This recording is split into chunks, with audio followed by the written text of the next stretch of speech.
나는 단 한순간도 왕이고 싶지 않았다. 조선 500년 역사의 마지막 문을 닫은 사내, 순종 이척. 하지만 우리 기억 속에 그는 위험 있는 황제가 아닙니다. 24살의 어느 날 아버지를 대신해 마신 한 잔의 독차. 그 치명적인 아편은 청년의 이빨을 모두 앗아갔고 제국의 기운마저 송두리째 앗아갔습니다. 말을 더듬고 몸조차 가누지 못하게 된 황제. 그는 시작부터 이미 무너져 있었습니다. 내 집인 궁궐에 코끼리가 들어오고 백성들의 구경거리가 되는 동물원으로 변하는 것을 그저 멍하니 지켜봐야 했던 굴욕의 군주. 황제에서 이왕으로 격하되어 일본 황족의 애완동물처럼 살아야 했던 남자. 그는 나라를 팔아넘긴 무능한 바지사장이었을까요? 아니면 아버지의 방패가 되어 독을 삼켜야 했던 조선 가장 가련한 희생양이었을까요? 1926년 의문의 죽음과 함께 터져나온 백성들의 마지막 만세 소리. 오늘 조선의 불꽃이 꺼져가던 그 비참하고도 은밀한 기록을 공개합니다. 본격적인 이야기에 앞서 여러분의 구독과 좋아요는 더 많은 영상을 제작하는 데 큰 힘이 됩니다. 874년 2월 8일 조선의 심장부인 창덕궁 관물원에는 얼음처럼 차가운 긴장감이 흐르고 있었습니다. 입춘이 지났음에도 북풍은 여전히 전각의 문고리를 거칠게 흔들어댔고 밤새 내린 눈은 지붕 위에 무겁게 내려앉아 있었습니다. 그 새벽 궁궐의 모든 숨소리가 멈춘 듯한 정적을 깨고 한 아기의 울음소리가 터져나왔습니다. 훗날 대한제국의 마지막 황제가 될 이척 순종의 탄생이었습니다. 하지만 이 아이의 탄생은 축복이기 이전에 잔혹한 정치적 승부수였습니다. 당시 고종의 비었던 명성황후에게 이 해사는 목숨을 건 도박과도 같았습니다. 황후는 3년 전 첫 아들을 낳았으나 아이는 항문이 막힌 기형으로 태어나 불과 닷새 만에 어미의 품에서 식어갔습니다. 자식을 잃은 슬픔은 곧 지독한 원한이 되었습니다. 황후는 아들의 죽음이 시아버지 흥선대원군이 보낸 산삼 때문이라 굳게 믿었습니다. 며느리의 권력을 꺾기 위해 시아버지가 손자를 죽였다는 의혹. 이 참혹한 의심은 조선 최고의 권력을 쥔 두 사람 사이를 영원히 갈라놓는 불씨가 되었습니다. 권력을 되찾으려는 흥선대원군과 그 거대한 그늘을 걷어내고 자신만의 왕국을 건설하려는 명성황후. 그 팽팽한 살얼음판 위에서 태어난 아기 이척은 태어나는 그 순간부터 온전한 아기가 아니었습니다. 그는 어머니에게는 권력을 지켜줄 방패였고 할아버지에게는 눈의 가시 같은 정적의 씨앗이었습니다. 고종은 뛸 듯이 기뻐하며 대사면령을 내리고 종묘에 고했지만 갓 태어난 이척이 처음 들이마신 공기는 따뜻한 온기가 아니라 부모와 할아버지가 서로를 향해 겨눈 서늘한 칼날의 냄새였습니다. 이척은 태어나자마자 조선에서 가장 귀한 존재로 추앙받았지만 역설적으로 조선에서 가장 자유가 없는 인질이 되었습니다. 명성황후는 첫 아이를 잃은 트라우마로 인해 아들을 병적으로 과잉 보호하기 시작했습니다. 세자의 처소인 동궁전은 외부인의 출입이 철저히 차단된 요새와 같았습니다. 세자가 입는 옷은 수십 번의 세척을 거쳐야 했고 세자가 먹는 미음 한 그릇은 상궁들의 엄격한 검수를 통과해야만 했습니다. 하지만 정작 어린 이척을 괴롭힌 것은 외부의 위협이 아니라 집안의 공기였습니다. 당시 궁궐은 흥선대원군을 따르는 구세력과 명성황후를 지지하는 신세력으로 양분되어 매일같이 피 튀기는 암투가 벌어지고 있었습니다. 어린 세자는 할아버지 대원군의 손에 이끌려 서가에서 한학을 배우면서도 할아버지가 자신의 어머니를 요망한 계집이라 비난하는 소리를 들어야 했습니다. 다시 어머니의 품으로 돌아오면 황후는 세자에게 할아버지를 경계해야 내 목숨이 부지된다고 속삭였습니다. 이척은 본래 성정이 온순하고 여린 아이였습니다. 그는 부모의 싸움 앞에서 울거나 투정 부리는 대신 입을 꾹 다물고 상대의 눈치를 살피는 법을 가장 먼저 배웠습니다. 자신의 감정을 조금이라도 드러내면 누군가가 다치거나 갈등이 걷잡을 수 없이 커진다는 사실을 본능적으로 깨달은 것입니다. 21세기 아동 심리학의 관점으로 본다면 순종의 말더듬과 극심한 무기력증은 이미 이 시절 정서적 학대에 가까운 억압 속에서 뿌려지고 있었습니다. 그는 조선의 왕세자라는 화려한 관을 썼지만 실제로는 두 권력자 사이에서 언제 터질지 모르는 시한폭탄을 가슴에 품고 사는 가련한 인간 방패에 불과했습니다. 순종의 인생을 결정지은 트라우마는 그의 소년기를 덮친 연쇄적인 테러였습니다. 1882년 이척의 나이 겨우 8살이 되던 해에 이모군란이 터졌습니다. 밀린 봉급 대신 모래 섞인 쌀을 받은 하급 군인들의 분노는 걷잡을 수 없이 타올랐습니다. 그들은 궁궐의 담장을 넘었고 분노의 화살은 세자의 어머니인 명성황후를 향했습니다. 중전을 죽여라. 광기에 찬 함성이 궁궐 담장을 넘어 세자의 귀청을 때렸습니다. 어린 이척은 아수라장이 된 궁궐에서 어머니와 강제로 헤어지게 됩니다. 명성황후는 궁녀의 옷으로 갈아입고 변복한 채 구식 군인들의 눈을 피해 궁을 탈출했습니다. 홀로 남겨진 8살 소녀는 어머니가 죽었을지도 모른다는 극도의 공포 속에 방치되었습니다. 반란군들이 칼을 휘두르며 전각의 문을 발로 차고 들어와 황후의 행방을 물으며 세자를 겁박할 때 그 작은 아이가 느꼈을 공포는 상상조차 할 수 없는 것이었습니다. 이 사건은 순종에게 궁궐은 가장 안전한 안식처가 아니라 가장 잔인하게 죽임을 당할 수 있는 사지라는 인식을 뼛속 깊이 새겨주었습니다. 그날 이후 이척은 밤마다 작은 바람 소리에도 소스라치게 놀라며 어머니의 이름을 부르다 잠이 들었습니다. 하지만 비극은 여기서 멈추지 않았습니다. 이모 군란의 상처가 채 아물기도 전인 10살 무렵 이번엔 갑신정변이 일어났습니다. 개화파 세력에 의해 궁궐의 불길이 솟구치고 밤낮으로 총소리와 비명소리가 끊이지 않았습니다. 10대 초반의 어린 나이의 순종은 국가적 반란과 테러를 2번이나 정면으로 목격해야 했습니다. 눈앞에서 대신들이 칼에 맞아 쓰러지고 피비린내가 바람을 타고 침전까지 스며들었습니다. 이 반복된 테러는 순종의 정서적 성장을 완전히 멈춰버리게 했습니다. 그는 심각한 대인 기피증과 불안 증세를 보이기 시작했습니다. 기록에 따르면 그는 작은 천둥 소리에도 소스라치게 놀라 방구석으로 숨어들었고 낯선 사람 앞에서는 입을 떼지 못할 정도로 증세가 악화되었습니다. 아버지 고종은 이런 아들을 보며 안타까워했지만 그가 택한 해결책은 잘못된 것이었습니다. 고종은 아들이 강한 군주가 되길 원한다며 영어 교육과 서양 과학 기술을 접하게 하려 시도했지만 정작 명성황후는 아들이 신문물을 접하다가 일본이나 서구 세력에게 해를 입을까 두려워하며 이를 가로막았습니다. 결국 순종은 시대가 격변하는 19세기 말 유리병 속에 갇힌 실험용 생물처럼 자랐습니다. 밖에서는 전기가 들어오고 기차가 달리고 신문이 발행되며 천지가 개벽하고 있었지만 순종은 오직 낡은 유교 경전만을 읽으며 성현의 도리만을 무한히 되풀이해야 했습니다. 호기심을 가질 기회도 세상을 배울 기회도 거세당한 채 그는 오직 부모님의 뜻에 무조건적으로 순종하는 인형으로 길러졌습니다.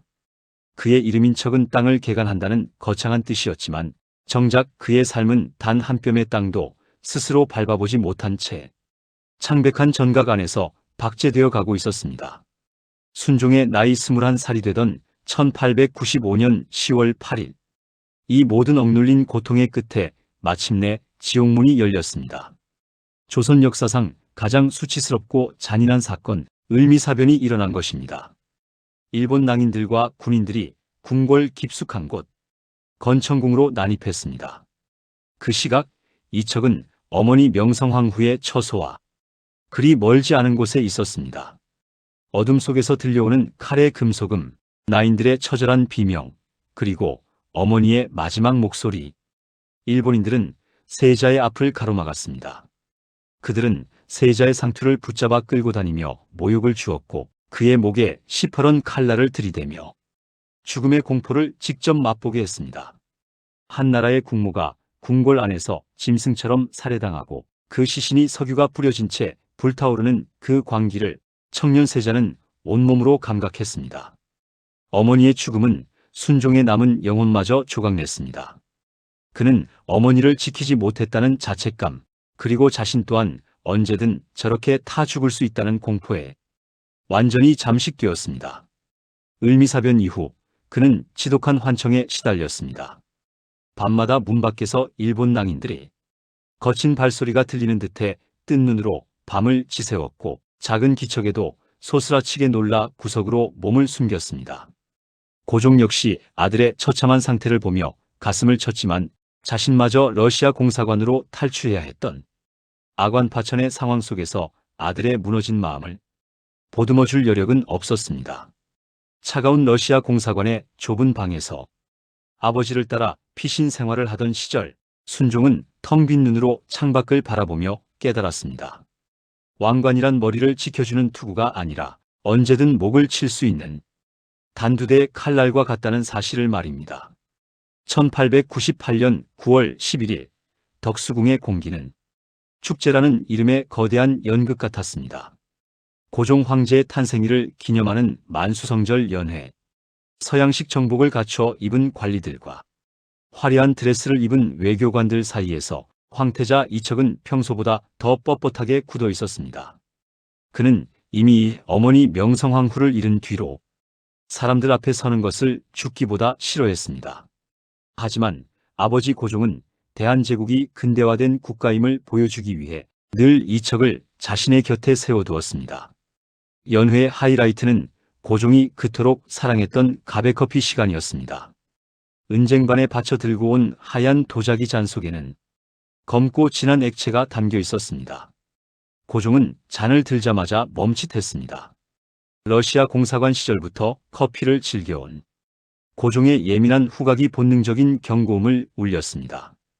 원두의 고소한 향 대신 코를 찌르는 비릿한 금속 냄새와 역한 화약 냄새가 섞여 있었기 때문입니다. 고종은 잔을 내려놓으며 옆에 선 이척에게 눈짓을 주려 했습니다. 하지만 이척은 이미 잔을 입으로 가져간 뒤였습니다. 그는 이미 심리적으로 아버지의 명령이나 정해진 의식을 거부할 힘이 없는 상태였습니다. 그는 커피 향이 이상하다는 것을 느꼈음에도 그것이 자신의 불충이라 여겼을지 모릅니다. 혹은 너무 긴장한 나머지 감각이 마비되었을지도 모릅니다.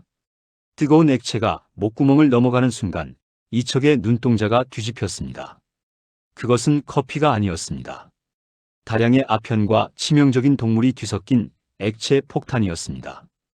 이척은 잔을 바닥에 떨어뜨릴 새도 없이 가슴을 쥐어짜며 비명을 질렀습니다. 연회장은 단식간에 아수라장이 되었습니다. 고종이 경악하며 아들을 붙잡았으나 이척의 입에서는 이미 검붉은 선혈이 분수처럼 쏟아져 나오고 있었습니다. 바닥을 구르는 황태자의 손가락은 갈고리처럼 굽어 있었고 그의 온몸은 마치 보이지 않는 불길에 휩싸인 듯 뒤틀렸습니다. 며칠 동안 사선을 넘나들며 혼수 상태에 빠졌던 이척이 눈을 떴을 때 그가 마주한 거울 속의 자신은 더 이상 24살의 청년이 아니었습니다. 독은 그의 신체를 뿌리부터 난도질해 놓았습니다. 가장 먼저 찾아온 비극은 치아의 소실이었습니다.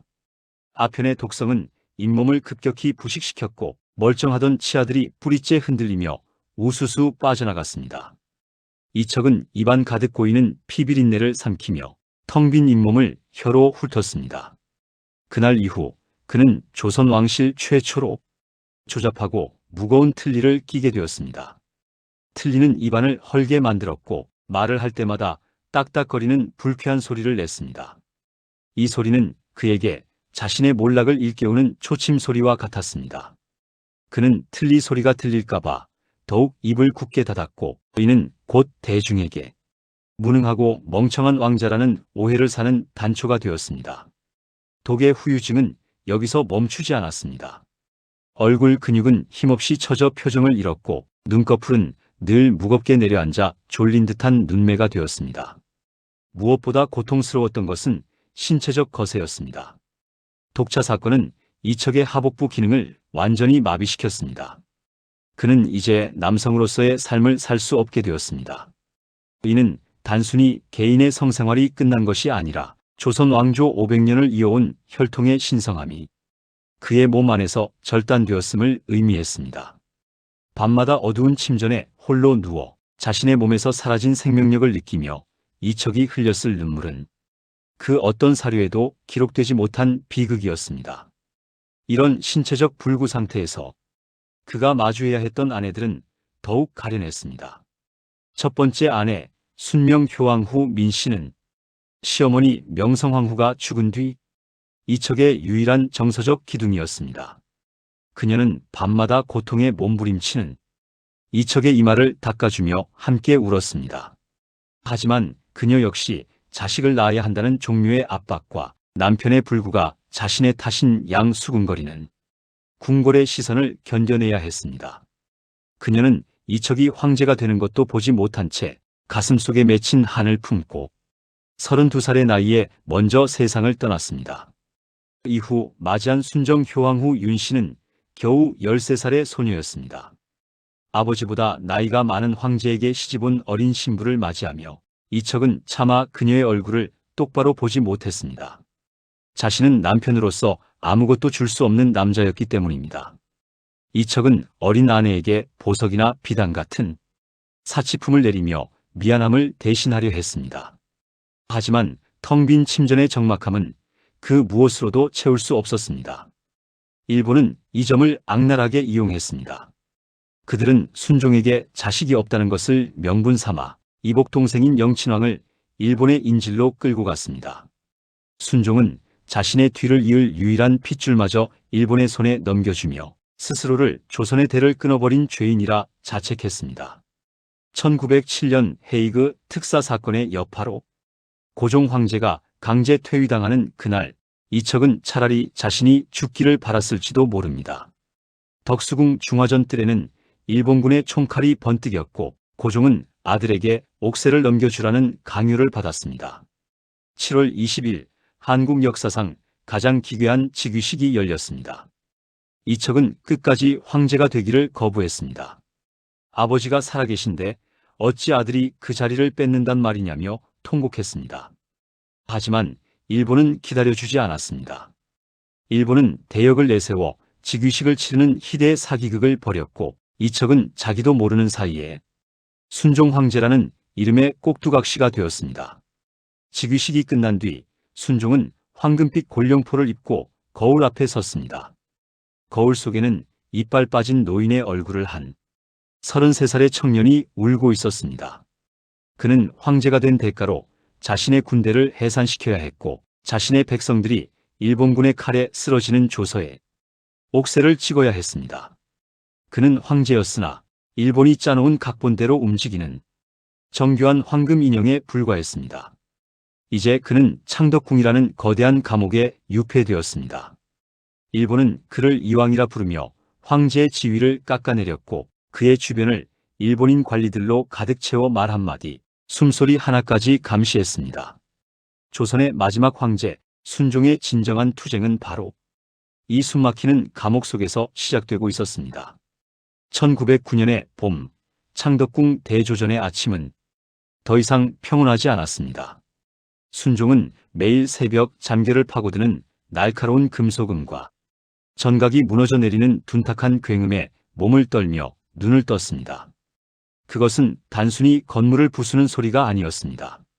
조선 왕조 500년의 정통성을 뿌리째 뽑아내려는 일제의 거대한 망치질 소리였습니다. 이토 히로부미는 순종에게 독약을 건네듯 부드러운 목소리로 제안했습니다. 폐하의 적적함을 달래드리기 위해 동양 최대의 근대적 정원을 조성해 드리겠습니다. 하지만 그 정원이 들어설 자리는 다름 아닌 창경궁이었습니다. 성종 때 지어져 왕실의 대비들이 거처하고 선왕들의 어진을 모시며 국가의 예법을 논하던 신성한 공간이었습니다. 일본은 이곳의 정각들을 무참히 헐어냈습니다. 황제의 침소에서 불과 수백 미터 떨어진 곳에 있던 문정전과 명정전 주변의 회랑이 뜯겨나갔고 그 자리에는 짐승의 배설물 냄새가 진동하는 콘크리트 사육장과 이국적인 식물들이 담긴 유리 온실이 들어섰습니다. 순종은 창덕궁 인정전 뒤편 언덕에 올라가 그 광경을 멍하니 내려다보았습니다. 자신의 부모가 정사를 논하고 조상들의 혼이 머물던 전각이 허물어진 자리에는 태국에서 온 코끼리와 일본에서 실어온 원숭이들이 채워졌습니다. 일제는 이곳의 이름을 궁에서 원으로 격화시킨 창경원으로 선포했습니다. 1909년 11월 1일 정식 개원한 이곳에는 구름 같은 인파가 몰려들었습니다. 어제까지 황제를 향해 머리를 조아리던 백성들이 이제는 돈 몇 전을 내고 들어와 짐승을 구경하며 황제의 거처를 향해 가래침을 뱉고 웃음을 터뜨렸습니다. 순종은 창백한 얼굴로 창틀을 잡았습니다.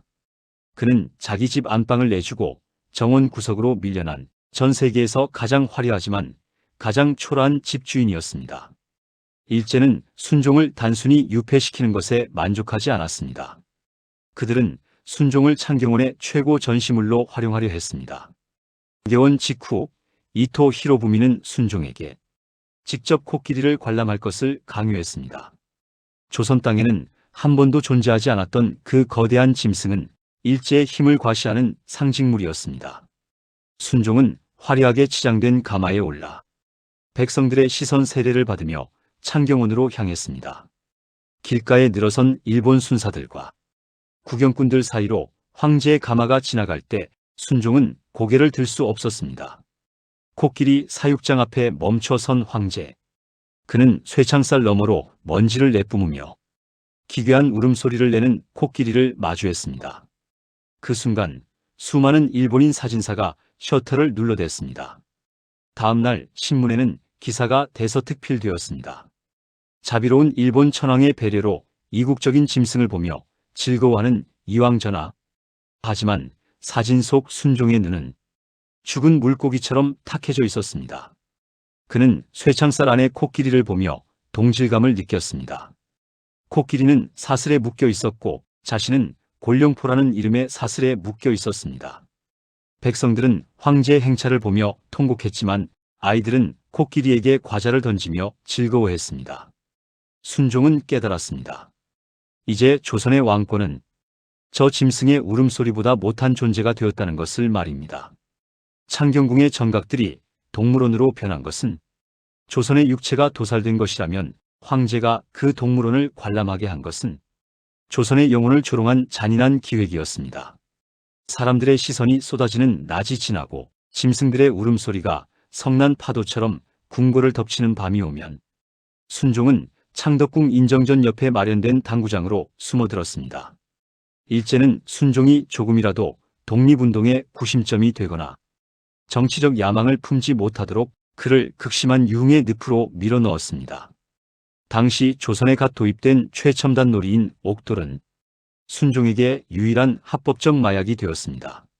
순종은 매일 오후 2시부터 새벽 23시까지 당구 휴대를 놓지 않았습니다. 기록에 따르면 순종의 당구 실력은 당시 전문가 수준인 150점에서 200점을 상회했습니다. 하지만 이것은 결코 즐거움의 실력이 아니었습니다. 사방이 가로막힌 푸른 천 위의 직사각형 당구대. 그 좁은 공간만이 순종이 유일하게 자신의 의지로 세상을 조종할 수 있는 우주였습니다. 순종은 당구를 칠 때만큼은 틀니를 꽉 깨물고 입을 굳게 다물었습니다. 공이 서로 부딪히며 내는 딱 하는 타격음이 적막한 궁궐 복도에 울려 퍼질 때마다 그는 자신이 결코 내뱉지 못한 분노를 공에 실어보냈습니다. 그는 특히 빨간 공이 하얀 공을 때려 궤적을 바꾸는 것에 집착했습니다. 어쩌면 그 공들을 자신을 압박하는 이완용으로 데라우치 통감으로 여겼을지도 모릅니다. 곁을 지키던 상궁들이 눈물을 흘리며 휴식을 권해도 순종은 휴대를 휘둘렀습니다. 일본인 관리들은 곁에서 조롱 섞인 일기를 썼습니다. 이왕 전하, 오늘 밤에도 공놀이에 여념 없으심. 나라를 잃은 슬픔 따위는 보이지 않음. 하지만 일제는 몰랐습니다. 순종에게 당구 휴대는 황제의 지휘봉을 대신한 마지막 무기였으며 당구대의 푸른 천은 그가 마지막까지 지키고 싶었던 조선의 강토였다는 사실을 말입니다. 그는 16년 동안 매일 밤 그 좁은 탁자 위에서 소리 없는 복수를 하고 있었습니다. 당구대를 벗어난 순종이 다음으로 매달린 것은 기계 장치들이었습니다. 일제는 순종에게 미국산 캐딜락과 영국산 다임러 리무진을 헌상했습니다. 조선 최초의 자동차인 어차였습니다. 당시 백성들에게 자동차는 철갑을 두른 괴물이었으나 순종에게는 궁궐이라는 거대한 무덤을 잠시나마 벗어날 수 있게 해주는 유일한 날개였습니다. 순종은 일주일에 한두 번 자동차를 타고 창덕궁 담장 넘어 종로 거리를 순행했습니다. 일본인 운전사가 모는 차 뒷좌석에 앉아 그는 빠르게 지나가는 창밖의 세상을 보았습니다. 하지만 그 드라이브 역시 철저한 연극이었습니다. 일본 순사들이 미리 길을 닦아 놓았고 백성들은 차가 지나갈 때 강제로 머리를 숙여야 했습니다. 순종은 차 안에서 밖을 보며 무슨 생각을 했을까요? 두꺼운 차창 유리는 외부의 소음을 완벽히 차단했습니다. 그는 백성들의 통곡 소리도 분노의 함성도 듣지 못했습니다. 그는 방음 처리된 화려한 상자 속에 갇힌 시신과 다름없었습니다. 그는 차 안에서 정교한 스위스제 회중시계를 꺼내 태엽을 감는 데 집착했습니다. 그는 창덕궁 대조전에 수백 개의 시계를 걸어두고 단 1초의 오차도 허용하지 않았습니다. 모든 시계가 똑같은 시간에 똑딱거려야만 안심을 했습니다. 학자들은 이것을 멈춰버린 조국의 시간을 강제로라도 돌리고 싶어 했던 광기 어린 집착이라고 말합니다. 시속 20km로 천천히 종로를 도는 어차 안에서 황제는 시계 태엽을 감으며 무너져가는 자신의 심장 소리를 듣고 있었습니다. 그 드라이브는 자유를 향한 갈망이 아니라 자신이 아직 살아있는 기계라는 것을 확인받기 위한 비참한 의식이었습니다. 운명의 시간은 가차없이 다가왔습니다. 1910년 8월의 태양은 유난히도 뜨거웠습니다. 남산의 통감관저에서 데라우치 마스타케와 이완용은 이미 국권을 통째로 넘기는 각본을 완성했습니다. 순종에게 남은 것은 마지막 사형 집행 서류 한일합방 조약서에 도장을 찍는 것뿐이었습니다.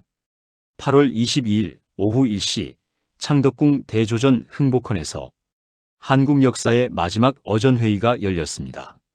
친일 매국노들이 순종을 포위하듯 에워싸고 옥새를 내놓으라고 윽박질렀습니다. 바로 그때 병풍 뒤에서 지켜보던 20살의 순정 효왕후 윤씨가 뛰어나와 옥새를 낚아채 자신의 치마폭 속에 숨겼습니다. 나라를 파는 도장을 어찌 내줄 수 있단 말이냐? 차라리 나를 죽여라. 어린 황후의 일갈에 대신들은 당황하여 주춤했습니다.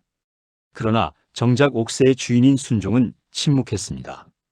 그는 황후의 용기 있는 저항을 보면서도 고개를 숙인 채 떨리는 자신의 손가락만 만지작거리고 있었습니다. 그는 이미 수십 년간 쌓여온 트라우마로 인해 저항이라는 단어를 뇌에서 삭제당한 상태였습니다. 그는 황후를 도와줄 수도 대신들을 꾸짖을 수도 없었습니다. 결국 황후의 숙부였던 친일파 윤택령이 조카의 치마를 강제로 들추어 옥새를 빼앗아갔습니다. 순종은 옥새가 멀어지는 것을 보며 단 한마디의 항변도 하지 못했습니다. 아니, 하지 않은 것이 아니라 이미 그의 목소리는 1898년의 독차 사건 이후로 그리고 어머니의 죽음을 목격한 그 순간 이후로 영원히 굳어버린 상태였습니다. 8월 29일 대한제국은 지도에서 사라졌습니다. 황제는 이왕으로 격하되었고 그는 자신의 궁궐에서 일본이 주는 연금을 받아 연명하는 유령이 되었습니다. 왕관을 뺏긴 그의 머리 위로 창경원의 짐승들이 비웃음 같은 울음소리를 쏟아냈습니다. 국권 피탈 이후 순종의 삶은 더욱 극단적인 폐쇄성으로 치달았습니다. 그는 이제 대한제국 황제가 아니라 덕수궁 이태왕의 아들인 창덕궁 이왕에 불과했습니다. 일제는 그의 식사 메뉴부터 수면 시간까지 모든 것을 이왕직이라는 기구를 통해 통제했습니다. 그는 식탁에 앉을 때마다 극심한 공포를 느꼈습니다. 1898년 커피 독차 사건의 기억이 그를 평생 따라다녔기 때문입니다.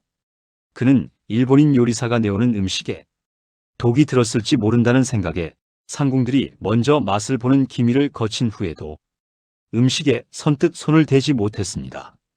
그는 아주 적은 양의 음식을 오랫동안 씹었습니다.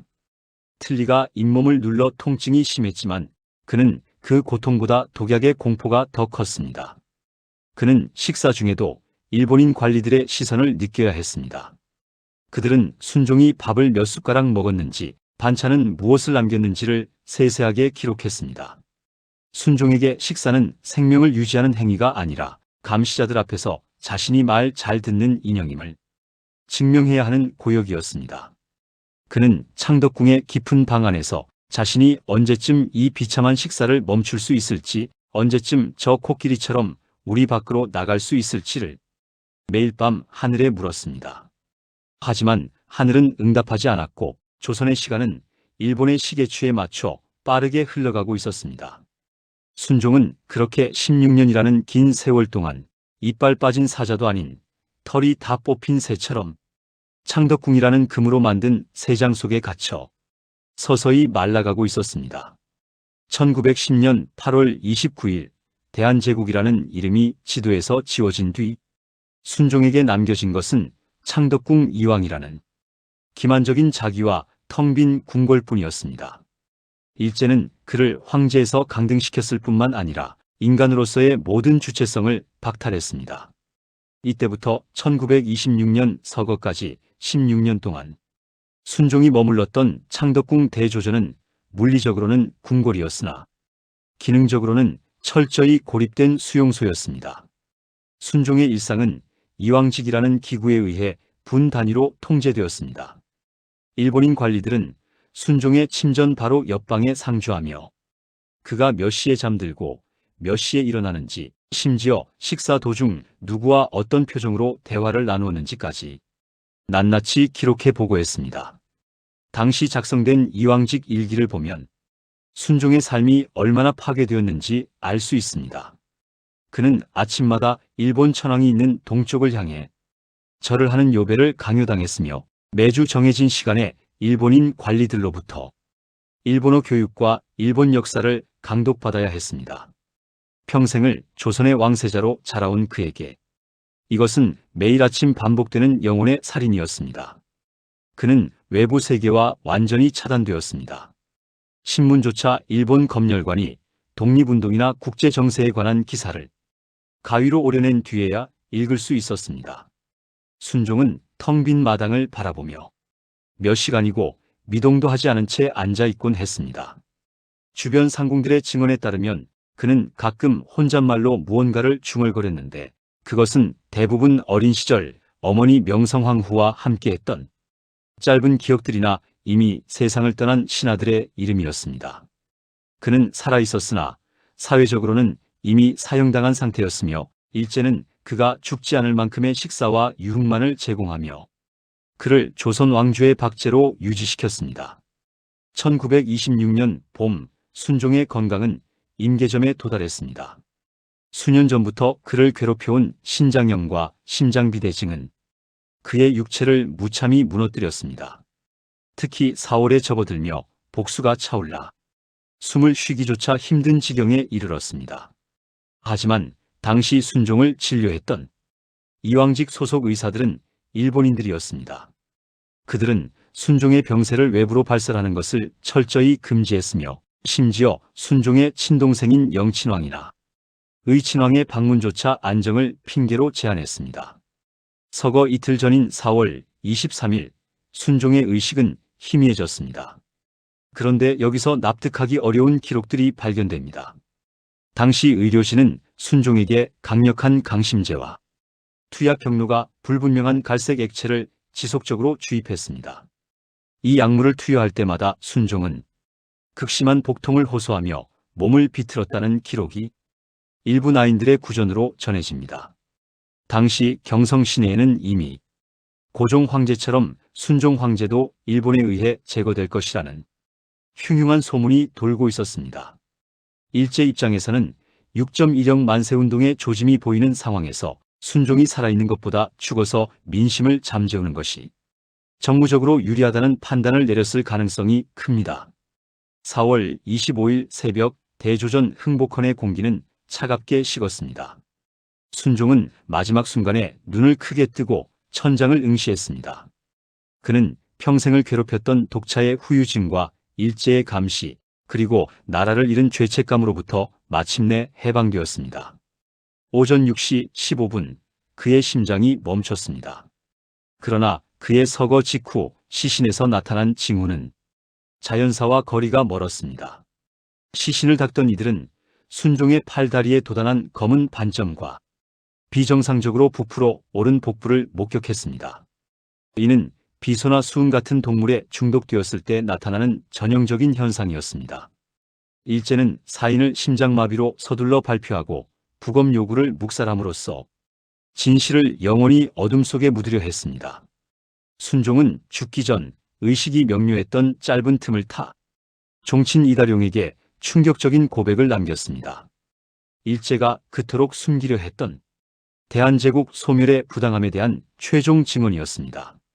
순종은 이다룡의 손을 잡고 낮은 목소리로 말했습니다. 나는 1910년에 그 합방 조약을 승인한 적이 없다. 내각 대신들이 옥새를 훔쳐 제멋대로 찍은 것이며 나는 끝까지 거부했다. 나의 백성들에게 내가 결코 나라를 팔지 않았음을 전하라. 이 유언은 순종 서거 직후 비밀리에 유포되었습니다. 당시 백성들은 순종을 나라를 넘긴 무능한 군주로 비난하기도 했으나 이 유언이 공개되자 여론은 급격히 반전되었습니다. 황제가 16년 동안 창덕궁에 갇혀 지냈던 것은 단순히 무기력해서가 아니라 일제의 협박에 굴복하지 않고 침묵의 저항을 이어온 결과였다는 사실이 밝혀진 것입니다. 이 유언은 훗날 상해 임시정부가 대한제국의 주권은 단 한 번도 일본에 정당하게 넘어간 적이 없다는 법통성을 주장하는 결정적인 근거가 되었습니다.